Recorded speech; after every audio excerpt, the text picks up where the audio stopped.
ജീവിതത്തിൽ ഒറ്റപ്പെട്ടു പോയവരുടെ കൂടെ ഒപ്പം നിൽക്കുന്നതാണ് യഥാർത്ഥ സ്നേഹം.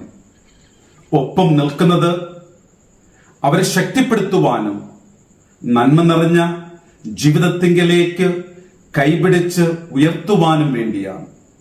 ജീവിതത്തിൽ ഒറ്റപ്പെട്ടു പോയ വ്യക്തിയായിരുന്നു പാപത്തിൽ പിടിക്കപ്പെട്ട സ്ത്രീ.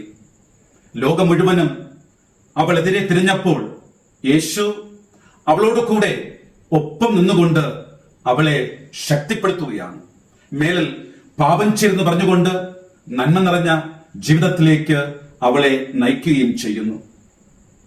ചുങ്കം പിരിവ് കാരണം സമൂഹം ഒറ്റപ്പെടുത്തിയവനാണ് മത്തായി. യേശു ഒപ്പം നിന്നുകൊണ്ട് അവനെ ശക്തിപ്പെടുത്തുകയും തന്റെ ശിഷ്യനാക്കി തീർക്കുകയും ചെയ്യുന്നു.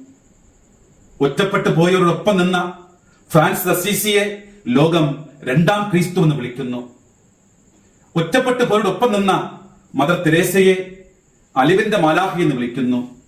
ഒറ്റപ്പെട്ടു പോയവരോടൊപ്പം നിന്ന വിൻസെന്റ് ഡി പോളിനെ കരുണയുടെ പിതാവ് എന്ന് വിളിക്കുന്നു. ഒറ്റപ്പെട്ടു പോയവരോടൊപ്പം നിൽക്കുവാനുള്ള അനുഗ്രഹത്തിനായി നമുക്ക് പ്രാർത്ഥിക്കാം.